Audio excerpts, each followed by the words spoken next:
سورۃ التوبہ 63 میں فرمایا الم یعلموا انہ من یحادد اللہ ورسولہ فان لہ نار جہنم خالدا فیہا ذلک الخزی العظیم. کیا انہیں معلوم نہیں کہ جو شخص اللہ اور اس کے رسول کا مقابلہ کرے اس کے لیے جہنم کی آگ ہے جس میں وہ ہمیشہ رہے گا اور یہ بہت بڑی رسوائی ہے. یعنی اللہ کے رسول کا راستہ چھوڑنا جو ہے وہ بہت بڑی رسوائی کی بات ہے، کیونکہ وہ ایک اور کھڈے میں گرانے والا ہے، یعنی جہنم کے. ابو ہریرہ رضی اللہ عنہ سے مروی ہے کہ رسول اللہ صلی اللہ علیہ وسلم نے مشکیزے کے منہ سے منہ لگا کر پانی پینے سے منع کیا. مشکیزہ کا معلوم لیدر بیگ ہوتا ہے، مشک جس کو بولتے ہیں، اس کے اندر پتہ نہیں چلتا کہ کیا پڑا ہوا ہے، تو آپ نے منع کیا ہے کہ اس سے نہ منہ لگایا جائے. راوی کہتے ہیں کہ مجھے بتایا گیا کہ ایک آدمی نے مشکیزے کے منہ سے منہ لگا کے پانی پیا تو اس میں سے سانپ نکل آیا، یعنی کہ وہ پتہ ہی نہیں اندر کیا ہے تو وہ اس کو بھی منہ میں چلا گیا. یعنی بتانے کا ان کا مقصد یہ ہے کہ اگر آپ نے کسی چیز سے منع کیا ہے تو اس کی کوئی ضرور حکمت ہے اس کے پیچھے جو ہمیں نظر نہیں آ رہی، اور کبھی کبھی نظر بھی آ جاتی ہیں. پھر عبد الرحمن بن حرملہ بیان کرتے ہیں کہ ایک شخص سعید بن مسیب کی خدمت میں حاضر ہوا جسے انہوں نے حج یا عمرے کے لیے الوداع کیا. سعید نے اس سے کہا کہ تم نماز ہونے تک یہیں ٹھہرے رہو، یعنی نماز کا وقت ہونے لگا یہیں رکو، کیونکہ رسول اللہ صلی اللہ علیہ وسلم نے فرمایا آذان ہونے کے بعد مسجد سے صرف منافق باہر نکلتا ہے یا وہ شخص جسے کوئی کام ہو اور وہ مسجد میں واپس آنے کا ارادہ رکھتا ہو، یعنی وضو کرنے جا رہا ہے پھر واپس آ جائے گا. سن رہے؟ آذان ہونے کے بعد مسجد سے منافق ہی باہر نکلتا ہے، یا پھر وہ شخص جس کا کوئی ضروری کام ہے اور وہ کر کے واپس آئے گا، دوبارہ نماز میں شامل ہو جائے گا. وہ شخص بولا میرے ساتھی ہررا میدان میں میرا انتظار کر رہے ہیں، I have to leave، مجھے جلدی ہے، مجھے جانا ہے. انہوں نے روکا کہ بھی اذان ہو گئی ہے، تم کیسے مسجد چھوڑ کے جا رہے ہو؟ انہوں نے کہا نہیں مجھے جانا ہے. پھر وہ شخص چلا گیا. راوی بیان کرتے ہیں کہ سعید کو اس کی طرف سے پریشانی لاحق ہو گئی کہ یہ سنت کی مخالفت کر کے گیا ہے، یہاں تک کہ انہیں یہ بتایا گیا کہ وہ شخص اپنی اونٹنی سے گر گیا ہے اور اس کی ران کی ہڈی ٹوٹ گئی. یعنی انہوں نے واضح حکم سنایا، اس کے باوجود وہ نکل گیا باہر. سعید بن مسیب تابعی، ان کو کیوں پریشانی لگ گئی؟ کیونکہ ان کو پتا تھا کہ جو رسول اللہ صلی اللہ علیہ وسلم کے حکم کی مخالفت کرتا ہے، سن کے جان بوجھ کے اپوزٹ چلتا ہے، کہیں وہ مصیبت میں نہ پڑ جائے یا دردناک عذاب نہ اس کو آ لے. اتنا ان کا یقین تھا کہ یہ مخالفت سے کوئی وبال نہ آ پڑے.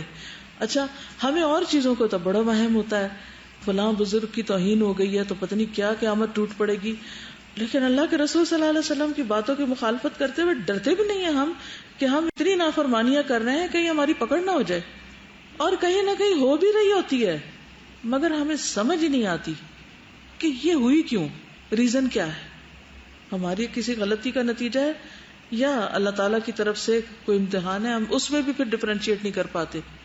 تو اس کو غور کرنا چاہیے، کیونکہ ہر جو تکلیف ہوتی ہے نا وہ اس کے سبب سے ملتی جلتی ہوتی ہے، یعنی اس میں ریزمبلنس ہوتی ہے.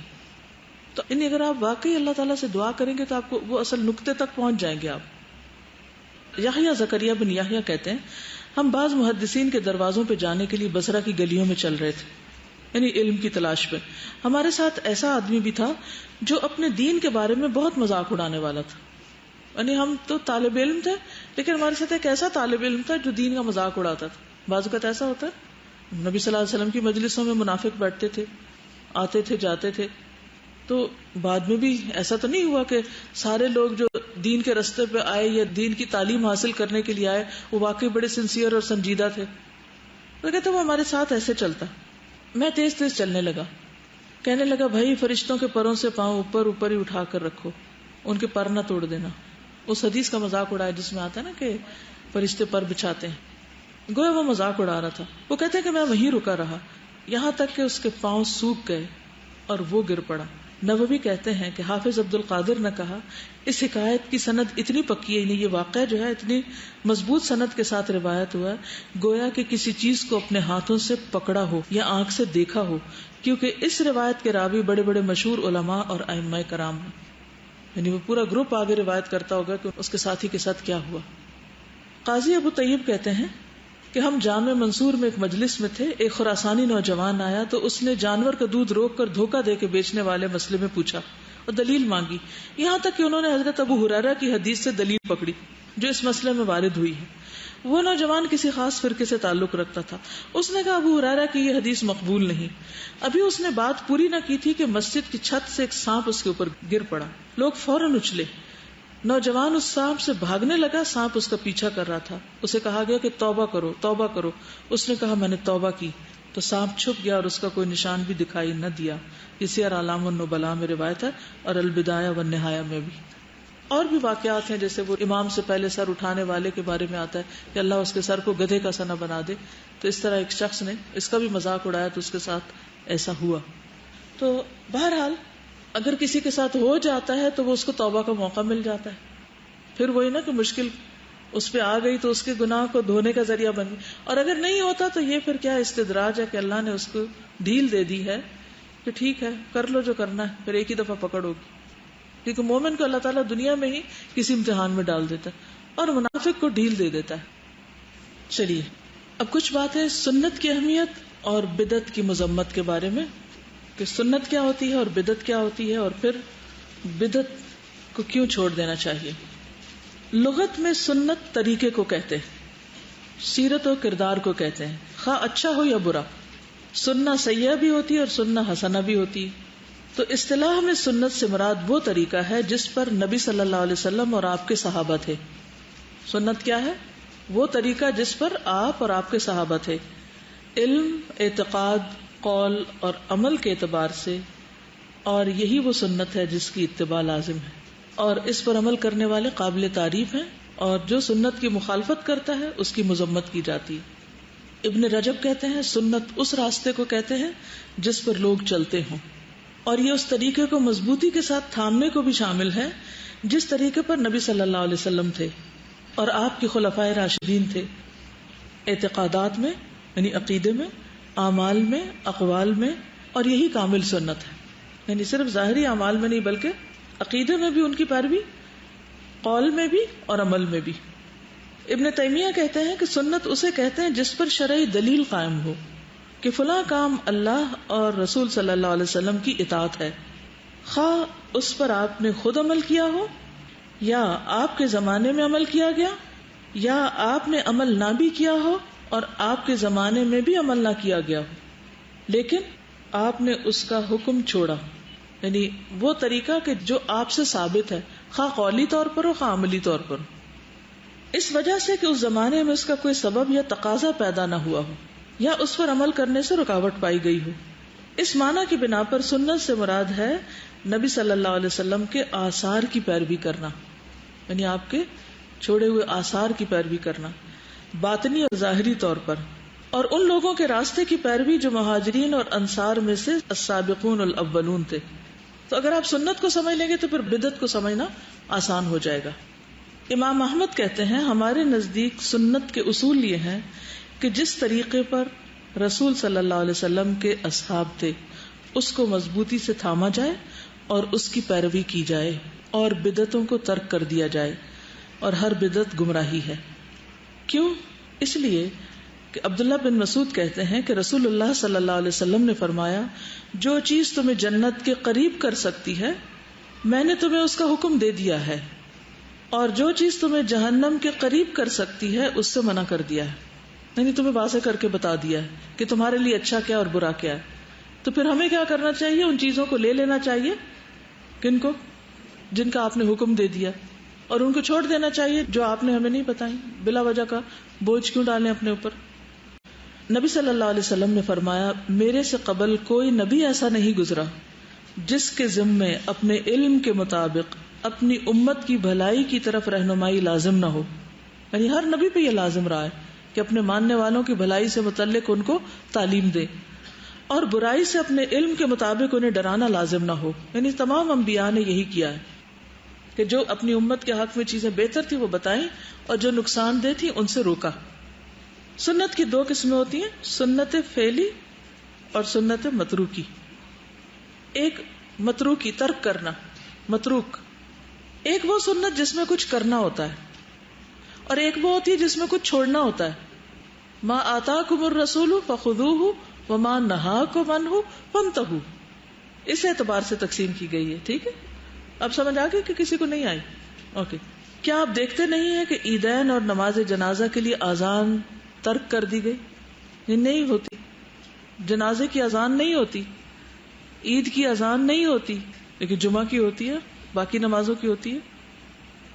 حالانکہ اذان میں اللہ تعالیٰ کی تعظیم اور بڑائی ہے, اللہ اکبر ہے, مگر اس عمل کے ذریعے سے ان موقعوں پر اللہ کا تقرب حاصل نہیں کیا گیا. اور اس اذان کو اس موقع پر چھوڑنا اس لیے سنت ہے کہ نبی صلی اللہ علیہ وسلم نے اس کو چھوڑا.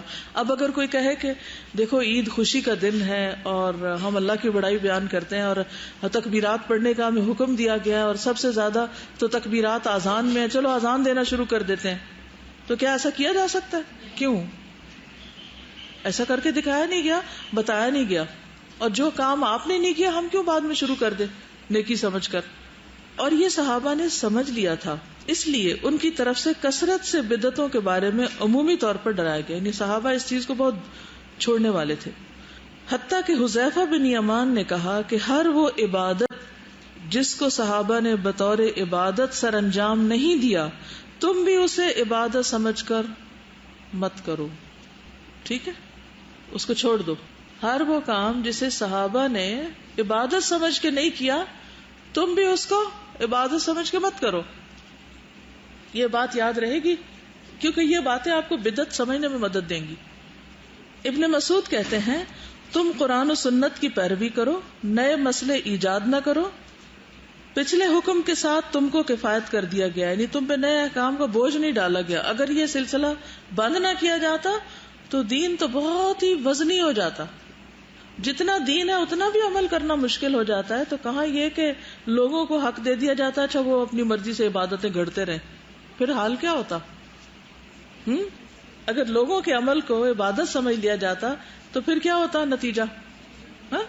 کچھ بھی کرنے کے قابل نہ ہوتے, اتنا بوجھ پڑ جاتا کہ ہم چلنے کے قابل نہ رہتے, جو فرض ہوتے وہ بھی چھوڑ دیتے. تو سب سے پہلے سنت کو لازم پکڑنے کا حکم ہے. قل ان کنتم تحبون اللہ فاتبعونی یحببکم اللہ.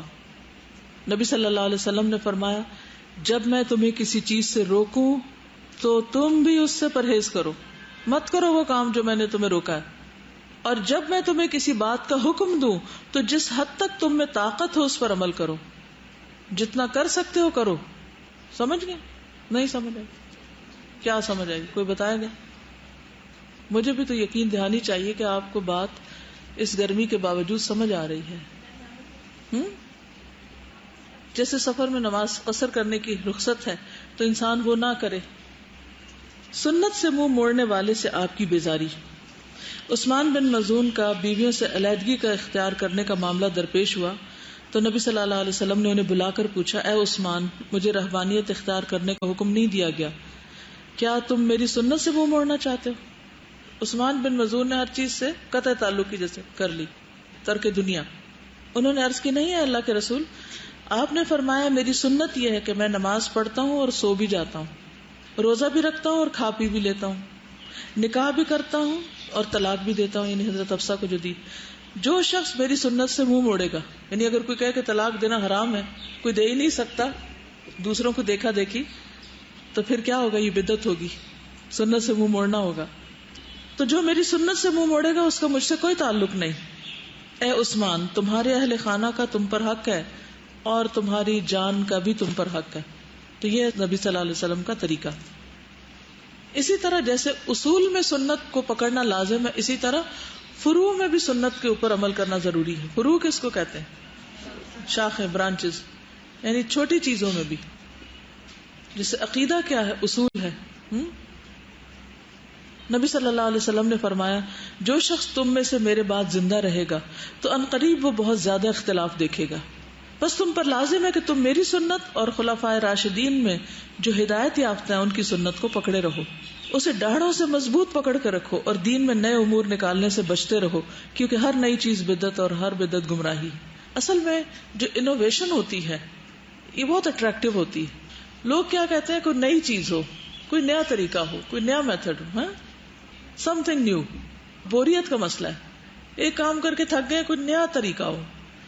ٹھیک ہے آپ باقی چیزوں میں جو آپ کی معاشرت کے طریقے ہیں، کھانا پینا پہننا، ان معاملوں میں آپ تبدیلیاں کرتے رہے اپنی مرضی سے، ایز لانگ ایز آپ ان باؤنڈریز کو فالو کر رہے ہیں، ان کا اہتمام کر رہے ہیں جو پہننے کے معاملے میں، کھانے کے معاملے میں آپ کو بتا دی گئی. لیکن اس میں آپ کو یہ نہیں روکا گیا کہ آپ زیادہ مرچ کھائیں یا نہ کھائیں اور میٹھا کھا سکتے ہی نہیں، یہ آپ کی چوائس پر ہے. لیکن اگر کوئی شخص کھانے میں یہ سوچ کے گوشت کو کھانا چھوڑ دیتا ہے کہ اس سے زیادہ زہد اور تقوی حاصل ہوگا، تو یہ چیز ٹھیک نہ ہوگی. کیوں؟ یعنی گوشت کو آپ 100 طریقوں سے پکائیں، آپ پکا سکتے ہیں، لیکن اگر کوئی شخص یا آپ ایسے ہی نہیں کھانا چاہتے کہ آپ کو موافق نہیں آ رہا تو وہ اور بات ہے، لیکن اگر اس کو آپ عبادت سمجھ کے یہ کر رہے ہیں تو یہاں آ جائے گی مشکل. یہ نہیں آپ کر سکتے، اس کی اجازت نہیں ہے، کیونکہ عبادات کا دروازہ بند ہے، آپ اپنی طرف سے نئی عبادتیں نہیں شروع کر سکتے. امام شافعی کہتے ہیں تمام لوگوں کا اس بات پر اجماع اور اتفاق ہے کہ جس کے لیے رسول اکرم صلی اللہ علیہ وسلم کی سنت ظاہر ہو جائے، اس کو پتہ چل جائے، تو اس کے لیے جائز نہیں کہ وہ کسی اور کے قول پر اس کو چھوڑ دے، کسی اور کی کوٹیشن کو اوپر لے اور آپ کی حدیث کو پیچھے لے دے. امام مالک کہتے ہیں ہر کسی کے قول کو لیا بھی جا سکتا ہے اور رد بھی کیا جا سکتا ہے، آپ کسی کی بات کو لیں نہ لیں، لیکن رسول اللہ صلی اللہ علیہ وسلم کا قول ہر صورت میں لیا جائے گا، اس کو نہیں رد کر سکتے. ابن خزیمہ کہتے ہیں کہ ایک عالم کے لیے حرام ہے کہ وہ سنت کو جاننے کے بعد اس کی مخالفت کرے.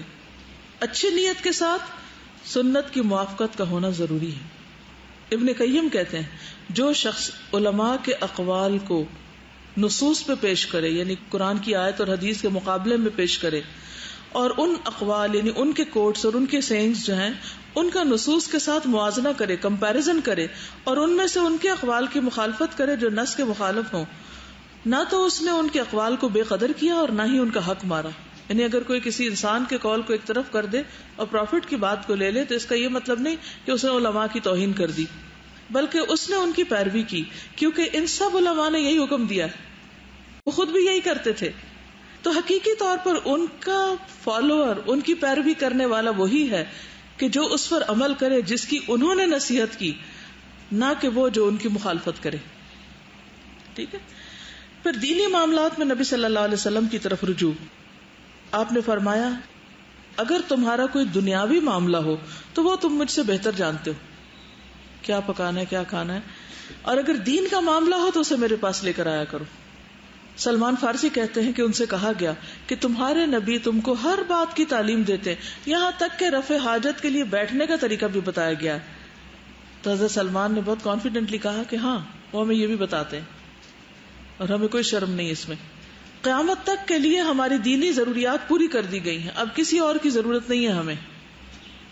عبید اللہ بن عمر بیان کرتے ہیں کہ عمر بن عبد العزیز نے خطبہ دیتے ہوئے ارشاد فرمایا، اے لوگو، بے شک اللہ نے تمہارے نبی کے بعد کسی اور نبی کو مبعوث نہیں کرنا، کوئی اور نہیں آئے گا، اور اس نبی پر اپنی جو کتاب نازل کی تھی اس کے بعد کسی اور کتاب کو نازل نہیں کرنا.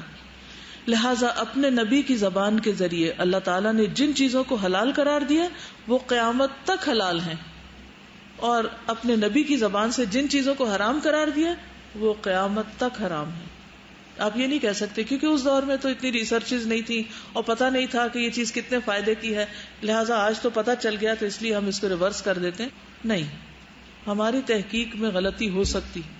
اور آپ نے کئی دفعہ دیکھا ہوگا، ایک دفعہ ایک دوا کے بارے میں اتنی بری بری رپورٹس آتی، کچھ دن کے بعد کہتے ہیں کہ نہیں. جب بھی میں پڑھتی ہوں نیوز وغیرہ تو میں ہمیشہ دیکھتی ہوں کہ بہت ایک تھرلنگ سی نیوز دیتے ہیں کہ فلاں دوا جو ہے اس کے یہ سائیڈ ایفیکٹس ہیں، یا فلاں چیز فلاں بیماری کا علاج ہے، اور پھر کچھ دن کے بعد کہتے ہیں ایک اگلا اس کا اپڈیٹ آ جاتی. تو اپڈیٹس تو آتی رہتی. کیا انسانوں کی کوئی چیز بالکل فائنل بھی ہے؟ نہیں. لیکن اللہ سبحانہ و تعالیٰ نے جو کچھ دیا ہے وہ بالکل فائنل ہے. الیوم اکملت لکم دینکم، لکیر لگ گئی، اس کے بعد کچھ بھی نہیں. کسی اور کی بات دین نہیں بن سکتی. اب دیکھیے، ایک ہوتا ہے کہ آپ ایسی جگہ ہیں جہاں آپ کے پاس بیٹھنے کی جگہ نہیں ہے، یا تو ایکسیپشنل کیسز ہر جگہ ہوتے ہیں. ہمارا دین ایسا سخت نہیں ہے کہ اگر کوئی شخص اتنا مجبور ہے کہ وہ کر ہی نہیں سکتا وہ کام تو اس کو پھر بھی مجبور کرے. لیکن جب سب کچھ ہم کر سکتے ہیں اور جان بوجھ کے ڈھیل کریں اور اس کو حقیر سمجھیں، بلٹل کریں اور کہیں کہ یہ زیادہ بہتر ہے، کسی اور کی بات زیادہ اچھی ہے، تو وہ طریقہ درست نہیں ہوگا. چلیے تھوڑا سا اور آگے کر لیتے ہیں. یہ تو ہم مانتے ہیں نا کہ نبی صلی اللہ علیہ وسلم کی رسالت قیامت تک کے لیے اور سب انسانوں کے لیے، اور دین مکمل ہو چکا ہے، تو پھر نئی باتوں کی کوئی گنجائش رہتی ہے؟ بات ہی ختم. سمپل سی بات ہے، اتنی لمبی کرنے کی ضرورت ہی نہیں. نبی صلی اللہ علیہ وسلم نے کیا اللہ تعالیٰ کی ہمیں پہچان کرا دی ہے، جتنا ضرورت تھا وہ بتا دیا ہے. تو اب ہمیں اسماء و صفات کے بارے میں جھگڑنے کی ہے کوئی ضرورت؟ جو پتا چل گیا وہ ہم کہیں ہمیں اتنا ہی پتا ہے، اور جو نہیں بتایا تو ہم کیا کہیں کہ اس کی شاید ضرورت نہیں تھی، اس کا فائدہ نہیں تھا، ابھی ہم اس قابل نہیں تھے کہ اس سے زیادہ علم حاصل کر سکیں. اللہ کے بارے میں، اللہ کی ذات کے بارے میں، فرشتوں کے بارے میں جتنا ضرورت تھا وہ سب بتا دیا گیا. اس سے زیادہ کی ہمیں ضرورت نہیں. اس سے زیادہ کی کیا، پھر تو لوگ کہتے ذرا دکھا بھی دیں کہ کیسے ہیں، تو پھر تو ایمان لانے کی کیا ضرورت ہے اگر وہ نظر ہی آ جائے. یہ جو آتا نا کہ خلق الموت والحیات لیبلوکم ایکم احسن عملا، تو اس کی ایک شرط کیا ہے احسن عمل کی، کہ وہ سنت کے مطابق ہو. یس، عمل صالح کی دو شرطیں ہیں نا، ایک تو کیا ہے اخلاص، اور دوسرے اچھا یہ سنت پیروی کرنا صرف مردوں کا کام ہے یا عورتوں کے لیے بھی کوئی ضروری ہے؟ سب کے لیے ضروری ہے. وما كان لمؤمن ولا مؤمنة اذا قضى الله ورسوله امرا ان يكون لهم الخيرة من امرهم ومن يعص الله ورسوله فقد ضل ضلالا مبینا. کسی مومن مرد اور عورت کو یہ حق نہیں کہ جب اللہ اور اس کا رسول کسی کام کا فیصلہ کر دے تو ان کے لیے اپنے معاملے میں کچھ اختیار باقی رہ جائے، اور جو اللہ اور اس کے رسول کی نافرمانی کرے تو یقیناً وہ سری گمراہی میں جا پڑا. جھگڑوں اور اختلافات کا حل کس چیز میں ہے؟ قرآن و سنت کی پیروی. کوئی دلیل دیں.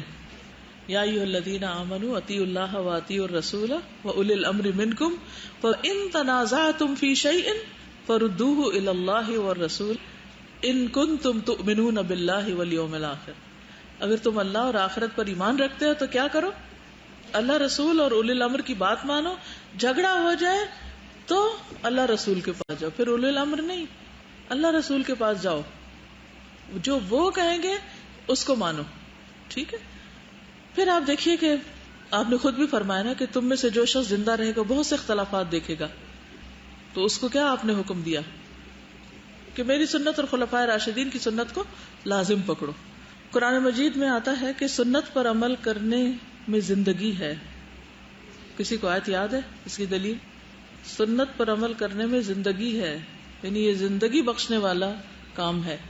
یا ایھا الذین آمنوا استجیبوا للہ وللرسول اذا دعاکم لما یحییکم. اے لوگو جو ایمان لائے ہو، لبیک کہو اللہ رسول کی پکار پر جب وہ تمہیں اس چیز کی طرف بلائیں جو تمہیں زندگی بخشتی ہے. ٹھیک ہے. سنت انسان کو حکمت سکھاتی. ابو عثمان نیسابوری کہتے ہیں جس نے اپنی جان پر قول اور فعل کے اعتبار سے سنت کو امیر بنایا وہ حکمت کے ساتھ بولے گا. حکمت کا سب کو شوق ہے نا کہ ہمیں ملے، تو وہ کیسے ملتی ہے؟ جو اپنی جان پر قول اور فعل دونوں اعتبار سے سنت کو حاکم بنائے تو وہ حکمت کے ساتھ بولے گا، اور جو اپنے نفس پر قول اور فعل کے اعتبار سے خواہش کو امیر بنا لیتا ہے اس کی زبان پر بدعت کا اظہار ہوگا. ٹھیک، یعنی اگر آپ خواہشات کی تکمیل کریں گے تو بدعتوں میں پڑیں گے، اور اگر آپ واقعی رسول کی پیروی کرنا چاہتے ہیں تو پھر سنت کے پیچھے چلیں گے. یہ جو ہے نا یوم تبیض وجوہ وتسود وجوہ، ابن عباس اس کی تفسیر کیا بیان کرتے ہیں کہ اس کا معنی وہ اہل سنت ہوں گے جو آپس میں اتحاد اور اتفاق رکھتے ہیں، اور سیاہ چہرے بدعتیوں کے اور فرقہ بازی کرنے والوں کے ہوں گے. اور جو لوگ دین میں نئی نئی بدعتیں نکالیں قیامت کے دن ان سے اس کا حساب ہوگا. سنت سے ہٹنا سراسر گمراہی کا طریقہ ہے. عبداللہ کہتے ہیں جو آدمی یہ چاہتا ہو کہ وہ کل اسلام کی حالت میں اللہ سے ملاقات کرے، آپ بھی چاہتے ہیں؟ وَلَا تَمُوتُنَّ إِلَّا وَأَنْتُمْ مُسْلِمُونَ، تو اس کے لیے ضروری ہے کہ وہ ان ساری نمازوں کی حفاظت کرے ان مقامات میں جہاں ان کی اذان کہی جاتی ہے. اللہ تعالیٰ نے تمہارے نبی کے لیے ہدایت کے طریقے متعین کر دیے ہیں، اور یہ نمازیں بھی ہدایت کے طریقوں میں سے ہیں. اور اگر تم اپنے گھروں میں نماز پڑھو جیسا کہ یہ پیچھے رہنے والا اپنے گھر میں پڑھتا ہے تو تم نے اپنے نبی کے طریقے کو چھوڑ دیا. اور اگر تم اپنے نبی کے طریقے کو چھوڑ دو گے تو کیا ہوگا؟ اگر تم اپنے نبی کے طریقے کو چھوڑ دو گے تو گمراہ ہو جاؤ گے.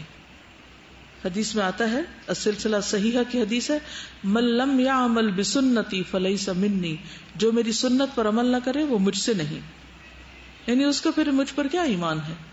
ایک اور حدیث ہے صحیح بخاری کی، آپ نے فرمایا کل امتی يدخلون الجنۃ الا من ابى قالوا یا رسول اللہ ومن یأبى قال من اطاعنی دخل الجنہ ومن عصانی فقد ابى. فرمایا میری ساری امت جنت میں جائے گی سوائے ان کے جنہوں نے انکار کیا. صحابہ نے پوچھا یا رسول اللہ صلی اللہ علیہ وسلم کون انکار کرے گا؟ فرمایا جو میری اطاعت کرے گا وہ جنت میں داخل ہوگا اور جو میری نافرمانی کرے گا اس نے گویا انکار کیا. تو جنت میں لے جانے کا ذریعہ ہے کیا؟ سنت کی پیروی.